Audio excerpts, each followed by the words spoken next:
चलिए, कल आप सीख रहे थे मेंसुरेशन। मेंसुरेशन में अभी तक हम आपको कुछ भी नहीं बोले थे।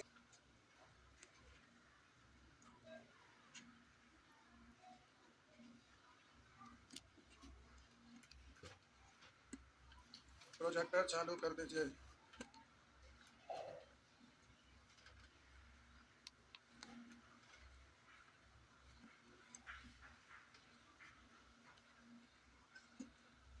हो गया। कल आपका पहला क्लास था जिसमें आप मेंसुरेशन पढ़ना शुरू किए, तो कल केवल कॉपी पर पेज भर भर के लिखा दिए थे। नहीं, हम बोले कि मेंसुरेशन में दो पार्ट्स पढ़ना, क्षेत्रफल और आयतन। तो क्षेत्रफल कहते किसको? तो कोई भी ज्यामितीय आकृति या कोई भी क्षेत्र का क्षेत्रफल, जगह की वह मात्रा जो समतल पर घेरती है, क्षेत्रफल कहलाता है। लेकिन क्षेत्रफल में अब तो जो समतल पर घेरने वाला आकृति तो कुछ भी हो सकता है। हम बोले समतल पर घेरने वाला आकृति ये अमीबा के आकार का भी हो सकता है। परीक्षा में ऐसा फिगर आपको नहीं रहेगा, आपको इसमें ज्यामितीय आकृति रहेगा। ज्यामितीय आकृति में क्या क्या पढ़ना है, तो फिर त्रिभुज, चतुर्भुज, क्षेत्रफल में तो हम आपको सबसे पहले हेडिंग दिलवाए बहुभुज के बारे में पूरा डिटेल से बता दिए थे। तो अगर उससे आपको दिक्कत नहीं है, लेकिन 1 घंटा तक उसके बारे में हम सब कुछ आपको पूरा डिटेल से, आप प्यारे उसको दोबारा से लिखाना। कितने लोग उपस्थित हैं उसमें? इस 25% उपस्थित थे। तो बात हम लिखाएंगे तो अभी कुछ सीट अभी और खाली दिखाई दे रहा था। अगला दिन वो कुछ लोग और बढ़ जाएंगे, तो अगर आज बोलेंगे तो अगला दिन वो भी बोलेंगे कि फिर से लिखा दीजिए, तो दोबारा लिखा पाना संभव नहीं है। तो हम कल बोले थे कि वीडियो रिकॉर्डिंग कर लीजिएगा, लेकिन अफसोस कि वीडियो रिकॉर्डिंग हुआ तो में ऑडियो ही नहीं आ पाया, और कल ऑडियो से ही मतलब था, तो लिखाना था, ऑडियो का जरूरत था नहीं, लेकिन संजोग से ऑडियो उसमें आया ही नहीं। हम बोले वीडियो रिकॉर्डिंग कर दिए तो बात अब भाई दिक्कत नहीं है। देखिए, उसका उपाय है, जो आपका असाइनमेंट मिलेगा उसमें पूरा कंसेप्ट पूरा डिटेल से लिख देंगे। एक बार रीडिंग दे दीजिएगा, बस काम हो गया। तो वहां पर समझा समझा के लिखाए थे, वहां पर है कि आपको अपने से रीडिंग दे देना है, तो बहुत, तो उसमें आपको कोई दिक्कत नहीं होगा। तो लास्ट में फिर हम लोग जब डेफिनेशन वगैरह सब आपको बोले कि ज्ञान आपको हो गया, लेकिन केवल ज्ञान से क्वेश्चन सॉल्व नहीं, बोले इसका गुण, इसका प्रॉपर्टी जो होता है उसको आपको याद रखना पड़ेगा। तो मेंसुरेशन में छोटा छोटा कुछ कुछ पॉइंट है, कुछ फार्मूला है, उसको प्यारे आपको याद रखना है, तभी कोई रूल अप्लाई होगा। तो भी अब क्षेत्रफल है तो आयत का क्षेत्रफल तो लंबाई गुना चौड़ाई, ये सब छोटा छोटा चीज है जिसको आपको जान दीजिए। गुण मतलब प्रॉपर्टी पूरा लिखे ना, बहुभुज के गुण, बहुभुज के गुण। तो आपका इस तरह से बुक है तो इसका फोटो स्टेट आपको मिलेगा, क्योंकि अभी बुक छपाना सब बंद कर दिया है। बुक बहुत कॉस्टली होता है प्यारे। बुक रेट में मोबाइल लोग महंगा खरीद सकते हैं, लेकिन बुक नहीं महंगा खरीद सकते हैं, बात यह है। तो लिखिए बहुभुज, लिखिए किसी भी उत्तल बहुभुज, किसी भी उत्तल बहुभुज, किसी भी उत्तल बहुभुज के सतह पर, किसी भी उत्तल के सभी भुजाओं को बढ़ाने पर बहिष्य कोणों का योग, किसी भी उत्तल बहुभुज के सभी भुजाओं बने बहिष्य कोणों का योग हमेशा 360 डिग्री होता है। तो कहते हैं योग, कई बार बोले लिखा जाता है, योग बोला जाता है, समझिए। लिख दिए आप प्यारे, जो हम बोल रहे हैं तो लिख लिया आप। अब इधर देखिए, ये आपका बहुभुज है, कुछ रेखाओं से घिरी बंद समतल आकृति बहुभुज कहलाता है। यदि 3 रेखा घिरा है, चतुर्भुज 5 रेखा से घिरा है, पंचभुज की त्रिभुज है, तो समबाहु त्रिभुज करें। ये आपका वर्ग है, पंचभुज है। देखिए क्या हुआ, क्यों करेंगे चतुर्भुज, ऐसे बनाएंगे तो ये चतुर्भुज ना है। हम यहाँ पर दिखाए हैं, हम तो बहुभुज की बात कर रहे हैं। तो बहुभुज में अब समबाहु बहुभुज अगर कहते हैं तो समबाहु मतलब सभी भुजा। अब जो हम नोट में लिखाए हैं वो समबाहु बहुभुज या विषमबाहु, कल तो नोट में बोले थे कि बहुभुज को 2 भागों में वर्गीकृत किया गया है, विषमबाहु बहुभुज और का होता। देखिए कुछ लोग क्लास नहीं किए हैं, इसीलिए दांत भी बोल रहे हैं, अगल बगल वाला के कॉपी फोटोस्टेट वाला मिलेगा, उसमें तो सारा चीज लिखा रहेगा, एक बार रीडिंग दे लीजिएगा, यही दिक्कत है। बहुभुज को दो भागों में वर्गीकृत किया गया था, विषमबाहु बहुभुज और समबाहु बहुभुज। तो अभी तो हम बहुभुज की बात कर रहे हैं, हम विषमबाहु और सभी जगह लगेगा, समबाहु हो या विषमबाहु बहुभुज में कोई रूल अगर अप्लाई होगा, कोई पॉइंट यहाँ लिखा है जो अगर आप यूज करते हैं तो उसके आगे लिखा हुआ रहेगा समबाहु। क्या हुआ, अभी तो समबाहु हमने लिखा है तो भुजा अलग अलग भी रह सकता है, तो अभी हम केवल इतना ही लिखा है, बहुभुज के सभी भुजा को बढ़ाने पर बने बहिष्य कोणों का योग होता है। तो बोलिए तीन रेखा से घिरा हुआ बंद समतल आकृति है, इसलिए और इसके प्रत्येक भुजा को अगर हम इस तरह से आगे की ओर बढ़ाएंगे, उसी तरह से इसको भी आगे बढ़ाएंगे तो ये बहिष्य कोण बनेगा, को बढ़ाएंगे तो इस प्रकार ये बहिष्य कोण बना। अब आप देख रहे हैं, आपको समझाना था इसलिए हम यहाँ पर समबाहु त्रिभुज, तो तीनों कोणों का योग 360 और समबाहु बाहु तो आप कहिएगा कि सर ये वाला 60 डिग्री है, तो सॉरी 180, हाँ 180, तो आप बोलेंगे इसको भी, तो ये भी 60, ये भी 60, ये भी, तो ये वाला स्ट्रेट लाइन है ना, हम बोले सीधी रेखा है और इस पर कोई कोण बनता है तो दोनों कोणों का योग 100, तो ये वाला मिलकर 180, तो 180 में ये 60, तो 100, उसी तरह से ये भी 100 और ये भी आपका 100। अगर ये सभी बराबर नहीं, मान लेते ये 40 रहता थी तो स्ट्रेट लाइन है, तो 180 में से 40 घटाते तो क्या था, उसी तरह से 180 में से मान लेते 60 है तो 180 में से 60 घटाते, अगर ये कुछ और होता तो 180 में से उसको घटाते, तो ये आपको अलग अलग दिखता, लेकिन अलग अलग जो भी दिखता ये तीनों कोणों का जब जोड़ते 60 ही होगा। उसी तरह से ये आपका वर्ग है, तो 90 वर्ग में तो सब ये समकोणी होता है ना, तो इसको बढ़ाए तो ये बहिष्य कोण, इसको बढ़ाए तो ये बहिष्य कोण, इसको बढ़ाए तो ये बहिष्य कोण, इसको बढ़ाए तो ये, तो 90, तो ये स्ट्रेट लाइन है, तो ये कितना, ये कितना, ये कितना, ये कितना, तो 90 90 90 4 बार तो 300, तो 360 है ना। तो त्रिभुज हो या चतुर्भुज हो या पंचभुज हो या षष्ठभुज हो, चाहे जितना भी भुज हो, बहुभुज के सभी बहिष्य कोणों का योग हमेशा 360 डिग्री होता है, माइंड में रहेगा। हम बोले बहुभुज में सभी हमेशा 360 होता है, तो अभी आप लिखे कि एन भुजा वाले किसी भी उत्तल बहुभुज के बने बहिष्य कोणों का योग हमेशा 360 डिग्री होता है, लिखे थे ना, हाँ या ना, बात समझ में आई। अब एक सेकंड, अगर हम कहते हैं कि समबाहु बहुभुज के प्रत्येक बहिष्य कोणों का, सॉरी प्रत्येक बहिष्य कोण कितना होगा, तो आप जानते हैं कि बहुभुज समबाहु बहुभुज हम बोले तो अब त्रिभुज रहे या चतुर्भुज रहे या पंचभुज रहे या षष्ठभुज रहे, सब में तो तीनों को सभी कोणों का योग 300, तो अगर त्रिभुज के प्रत्येक बहिष्य कोण 360 है तो त्रिभुज में 3 को बहिष्य कोण बनेगा, तो 3 से भाग देंगे तो प्रत्येक बहिष्य कोण निकल जाएगा, प्रत्येक बहिष्य कोण कहेंगे तो 4 से भागा, पंचभुज के प्रत्येक बहिष्य कोण कहेंगे तो 360 में 5 से भागा, बोल सकते हैं ना, तो उसके आगे टाइटल हमें जोड़ना पड़ेगा, सम बाहु पंचभुज या सम पंचभुज के प्रत्येक बहिष्य कोणों का मान क्या होगा, तो आप बोलेंगे कि पंचभुज का निकाल देंगे तो बहिष्य कोण तो 360 होता है, प्रत्येक से भाग दे देंगे तो निकल जाएगा, तो इसको हम लास्ट में लिखाएंगे, जो केवल सम बहुभुज में यूज होगा उसको लास्ट में उस पॉइंट को लिखाएंगे, अभी जो भी लिख रहे हैं वो सम बाहु बहुभुज हो या विषम बाहु बहुभुज हो सभी जगह यूज होगा। तो एग्जांपल के रूप में नीचे डायग्राम एक दो को बना दीजिए,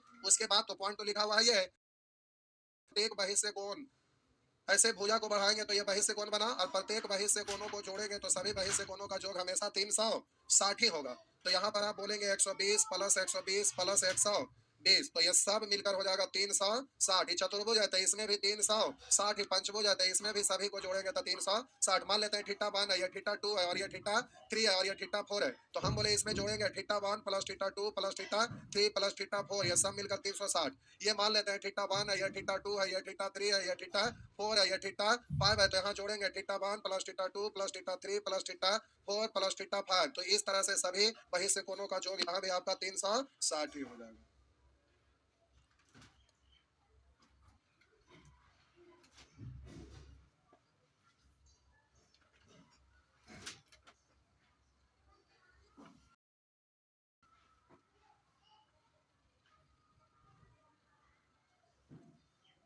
हो गया,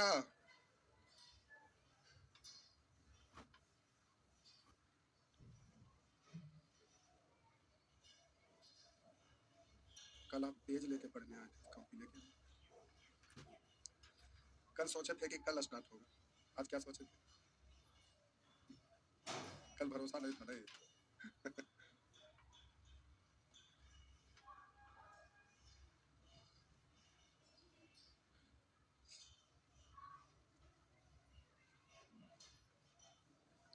हो गया,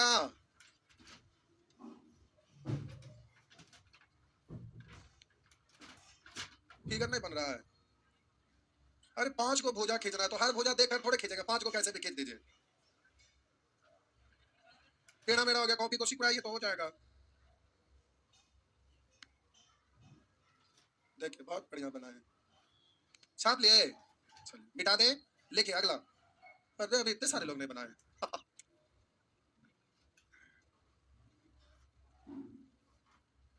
लिखिए लिखिए, एन भुजा वाले, एन भुजा वाले, एन भुजा वाले किसी भी उत्तल बहुभुज, एन भुजा वाले किसी भी उत्तल बहुभुज के सभी अंतःकोणों का योग, एन भुजा वाले किसी भी उत्तल बहुभुज के सभी अंतःकोणों का योग 2 into n minus 2 into 90 degree होता है। ऐसे लिखिए, अंतःकोणों का योग 2 into n minus 2 into 90 degree होता है।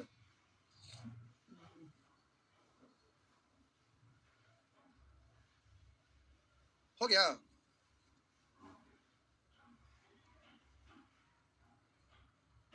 एन भुजा वाले किसी भी उत्तल बहुभुज के सभी अंतःकोणों का योग 2 into n minus 2 into 90 degree होता है। बहुत सारे लोग पहले से भी याद रखे होंगे, अगर ऐसे आप याद रखे होंगे तो ऐसे ही याद रखिएगा।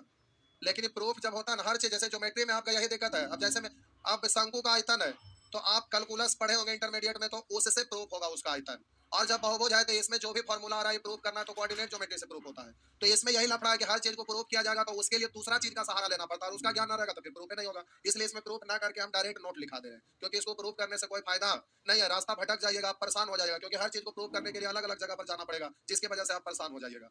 तो हम बोले कि एन भुजा वाले किसी भी उत्तल बहुभुज या सभी अंतःकोणों का योग 2 into n minus 2 into 90 degree होता है।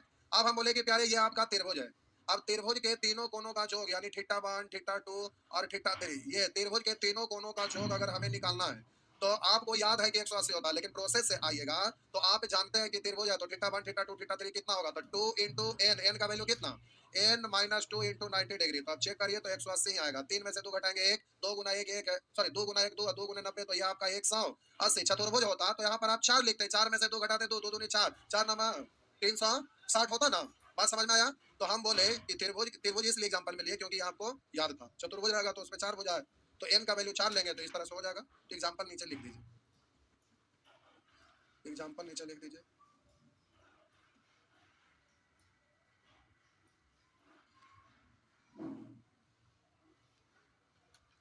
लिखिए अगला।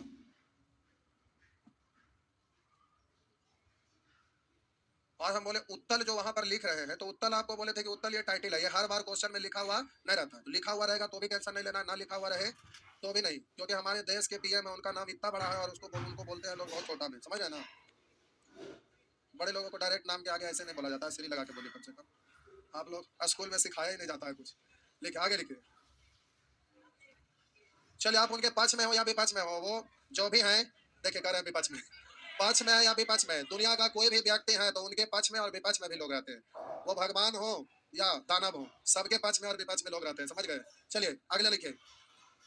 लिखिए, एन भुजा वाले किसी भी उत्तल बहुभुज, एन भुजा वाले किसी भी उत्तल बहुभुज, एन भुजा वाले किसी भी उत्तल बहुभुज के प्रत्येक अंतःकोण, प्रत्येक अंतःकोण, इधर देखिए बराबर सिंबल वाला बराबर दीजिएगा।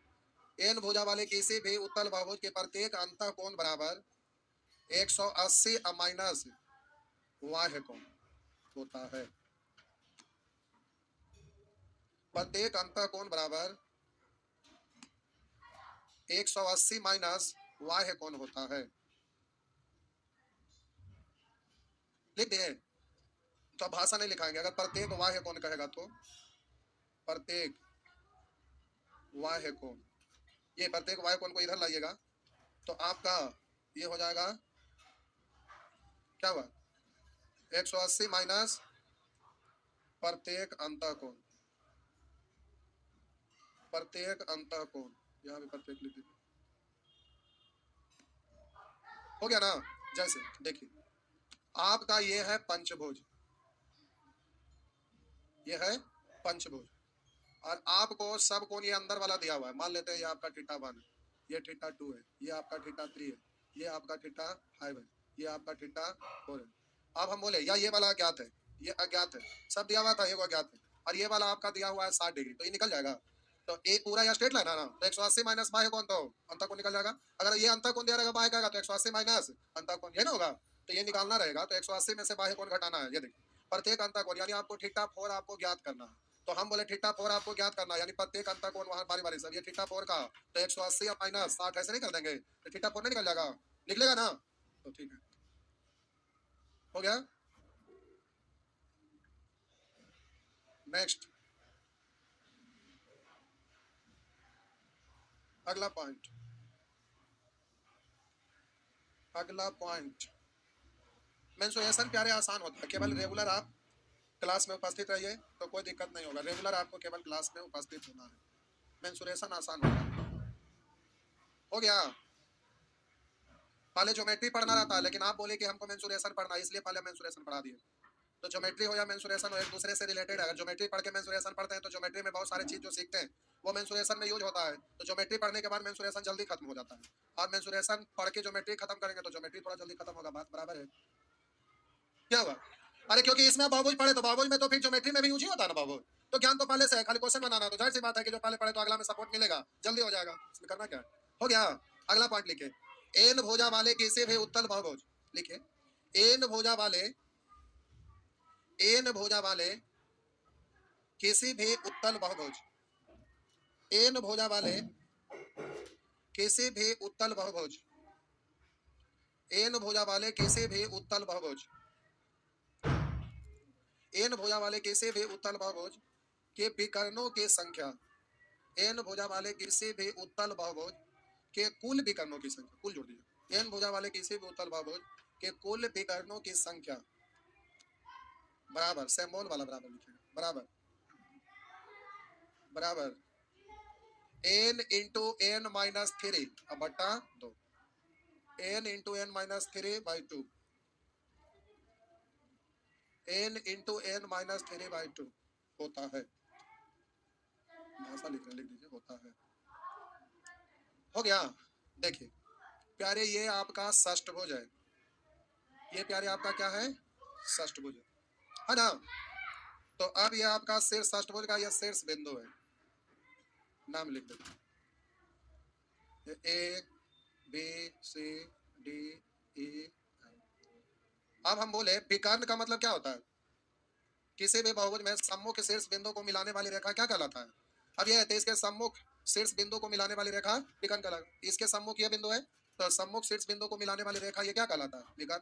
तो ये आपका बहुभुज है, तो शीर्ष बिंदु एक है, सम्मुख शीर्ष बिंदु कौन है, तो इसको मिलाएंगे तो ये क्या कहलाएगा, तो इसके सामने सी भी तो है, इसके सामने ये भी तो है, तो सम्मुख शीर्ष बिंदु को मिलाने वाली रेखा क्या कहलाता है, विकर्ण। तो शीर्ष बिंदु ए से हम विकर्ण बनाते हैं। तो बोलिए ये तो एक सिद्ध में संरेख है, तो संरेख जब भी रहता है तो इसको मिलाते हैं तो भुजा बन जाता है ना। तो हम बोले इसको तो आप मिलाएंगे नहीं, तो भुजा है, तो सामने वाला शीर्ष बिंदु यह है, तो इसको मिला के विकर्ण हो गया, एक दो दो तीन है ना, वाह। तो बिंदु ए पर से सम्मुख शीर्ष बिंदु को जोड़े तो क्या को विकर्ण हुआ, तो प्यारे यहाँ से आपको 3 होगा। और बोलिएगा शीर्ष बिंदु बी से मिलाते हैं, 1 2 3, 3 हुआ ना। उसी तरह से शीर्ष बिंदु सी से, तो हम बोले यहाँ से मिलाएंगे 1 2, और ये तो पहले से मिला चुके हैं ना, तो फिर दोबारा कैसे होगा, दो ही होगा ना। उसी तरह से शीर्ष बिंदु डी से, आइए डी से मिलाएंगे, तो ये तो पहले से खींच चुके हैं, इसको भी, तो क्या होगा, एक ही हो ना, एक हो। अब यहाँ डी के बाद ई से आएंगे तो ये भी खींच चुके हैं, ये भी खींच चुके हैं, ये भी खींच चुके हैं, एफ से भी सब खींच चुके हैं ना। तो इन सबको जोड़े तो 3 3 6 2 8 है, एक तो एक तो हुआ, ये मिलाया, और यहाँ पर आइए, यहाँ एन का वैल्यू कितना है, 6 है, तो 6 इंटू 6 माइनस 3 बाई 2, तो आप बोलेंगे 6 में से 3 घटाएंगे, 3 6 दिया 18 में 2 से भाग देंगे 9, तो विकर्ण की संख्या डायरेक्ट, क्योंकि अब ये 10 हो जाएगा तो बनाइएगा डायग्राम, तो खींचने में टाइम लगेगा, इसलिए डायरेक्ट फॉर्मूला से बोल देते हैं। तो एन भुजा वाले किसी भी उत्तल बहुभुज के विकर्णों की संख्या तो n into n minus 3 by 2 होता है, n into n minus 3 by 2 होता है। हो गया ना, हो गया ना। चलिए आगे, पीछे टोपी वाले भाईजान तीनों दोस्त हैं, 3 दोस्त को एक साथ नहीं बैठना, इसलिए कि खिस्सा करते रहते हैं। क्या हुआ, तीनों दुश्मन है, इसीलिए खिस्सा कर रहे हैं।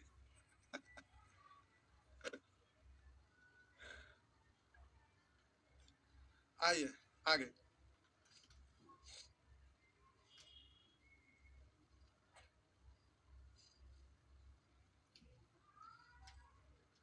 हो गया, आगे लिखे। एन भुजा वाले किसी भी उत्तल समबहुभुज, एन भुजा वाले किसी भी उत्तल समबहुभुज, एन भुजा वाले किसी भी उत्तल समबहुभुज के प्रत्येक अंतःकोण, एन भुजा वाले किसी भी उत्तल समबहुभुज के प्रत्येक अंतःकोण बराबर, प्रत्येक अंतःकोण बराबर 2 into n minus 2 into 90 degree और बट्टा, बोलिए 6। 6 किस में आपको याद है? सुअर, जब औसत चैप्टर पढ़ रहे थे तो अब औसत जब पढ़ रहे थे तो औसत में वर्ग था, वर्गों का जोड़, तो आप वहां पर बट्टा 6 पढ़ रहे थे, हाँ या ना? यहाँ क्या पढ़ रहे हैं? बहुभुज पढ़ रहे हैं। तो हमको इस सभी अंतःकोणों का योग है। तब रुकिए, प्रत्येक पूछेगा, तब त्रिभुज में 3 गो भुजा का योग है, आपको 1 का पूछा तो कैसे भागा? चतुर्भुज में 4 गो अंतःकोणों का ये योग है, तो हम बोले कैसे भागा? 1 को निकालने के लिए 4 से भागा। षष्ठभुज रहेगा तो ये 6 गो अंतःकोणों का योग है ना, 1 का निकालना है तो कैसे भागा? तो अब एन भुजा वाले बहुभुज है तो एन भुजा वाला बहुभुज के प्रत्येक अंतःकोण तो एन से भागना, त्रिभुज है तो 3 से भागा, चतुर्भुज है 4 से भागा, तो एन क्या है? भुजा की संख्या है ना, तो यहाँ बट्टा एन। एन भुजा वाले किसी भी उत्तल बहुभुज के प्रत्येक अंतःकोण, तो हम बोले जय गो भुजा तय गो कोण भी होता है, बहुभुज में जितना भुजा उतना कोण। बोलिए त्रिभुज में 3 भुजा तो 3 कोण, चतुर्भुज में 4 भुजा तो 4 कोण, तो उस तरह से एन भुजा की संख्या बोलिए या कोण की संख्या बोलिए, बात तो बराबर है। तो हम बोले एन जय गो भुजा है तय गो कोण भी है, इसलिए ये सभी का दिया हुआ, 1 का पूछेगा तो जय को भुजा रहेगा या जय को कोण रहेगा, उससे भाग दे देंगे तो प्रत्येक निकल जाएगा ना। तो आज से याद रखना है कि एन भुजा वाले किसी भी उत्तल, एन भुजा वाले किसी भी उत्तल समबाहु बहुभुज के प्रत्येक अंतःकोण बराबर 2 into n minus 2 into 90 degree बट्टा एन होता है। ध्यान में रहेगा ना, हाँ या ना? आप कहेंगे सर हर जगह आप उत्तल उत्तल क्यों लगाते हैं? क्योंकि आपको बहुभुज जब सिखा रहे थे तो बोले थे कि बहुभुज के प्रकारों को 2 भागों में वर्गीकृत किया गया है, उत्तल बहुभुज और अवतल बहुभुज। तो अवतल बहुभुज में आपको नोट में लिखाए थे, डेफिनेशन के तौर पर लिखाए थे कि अवतल बहुभुज कहते किसको है? तो किसी भी बहुभुज के प्रत्येक अंतःकोण हमेशा 180 से कम होता है, और जिस बहुभुज में एक भी अंतःकोण 180 से अधिक हो गया तो वैसा बहुभुज क्या कहलाएगा? अवतल बहुभुज कहलाएगा। और अवतल बहुभुज में ये आपका इस तरह का, जैसे ये वाला देखिए, ये आप बात करेंगे तो ये अंतःकोण है, ये अंतःकोण है, ये अंतःकोण है, ये अंतःकोण है, ये अंतःकोण है, और ये वाला देखिए स्ट्रेट लाइन रहता है तब तक क्या कहलाता है? 180। लेकिन ये वाला कोण 180 से अधिक हो गया इसलिए ये अवतल बहुभुज हो गया। और आपको बोले थे कि अवतल बहुभुज से प्रतियोगिता परीक्षा में क्वेश्चन नहीं पूछता है, तो कहानी खत्म हो गया, यानी जो भी पूछेगा वो सारा का सारा उत्तल बहुभुज। अब उत्तल बहुभुज पूछता है इसलिए हर बार उत्तल शब्द लिखा हुआ नहीं रहेगा, लिखा हुआ रहे तो भी ना लिखा रहे तो भी उसका कोई मतलब नहीं है, क्योंकि जो भी क्वेश्चन आपसे पूछेगा वो कहां से पूछेगा? उत्तल बहुभुज से। तो हम बोले उत्तल बहुभुज किसको कहेंगे? तो उत्तल बहुभुज में कोई भी अंतःकोण 180 से अधिक नहीं है तो वो उत्तल बहुभुज है। तो उत्तल बहुभुज से ही संबंधित आपका क्वेश्चन पूछता है। तो क्लास छूटता है तो कुछ कुछ शब्द में कुछ कुछ जगह पर आपको परेशानी इस तरह का होता है, तो आप वहां पर फोटो स्टेट जो लेंगे उसमें आपका लिखा हुआ रहेगा, उसको पढ़ लीजिएगा। अगला पॉइंट, भूख लेकर तब भूख करना चाहता है। अगला पॉइंट, अच्छा टाइम हो गया, ला अभी आपका 10-15 मिनट और लगेगा, टाइम हो गया प्यारे खत्म। उसको समझाना है, लिखाना है, तो प्यारे उसमें टाइम लगेगा, अगला क्लास डिस्टर्ब हो जाएगा, तो अगले क्लास में, ठीक? हड़बड़ाना नहीं, अगला क्लास में। फॉर्म सभी लोग जीडी का भी भरिए जिनका हाइट वगैरह है, और जीडी का एक बैच स्टार्ट हो रहा है। अगर किन्हीं का जीडी का फास्ट ट्रैक बैच करना है तो उसके लिए आपका एक बैच आ रहा है जीडी का, जिसमें मैथ, रीजनिंग, हिंदी ये सब पढ़ाया जाएगा। तो अगर किन्हीं को जीडी का क्लास करना है, अगर लॉज में कोई स्टूडेंट हैं और जीडी का क्लास करना चाहते हैं तो 30 तारीख से जीडी का बैच आ रहा है, मॉर्निंग में 9 बजे। किन्हीं को पढ़ना है तो भेज देंगे जीडी।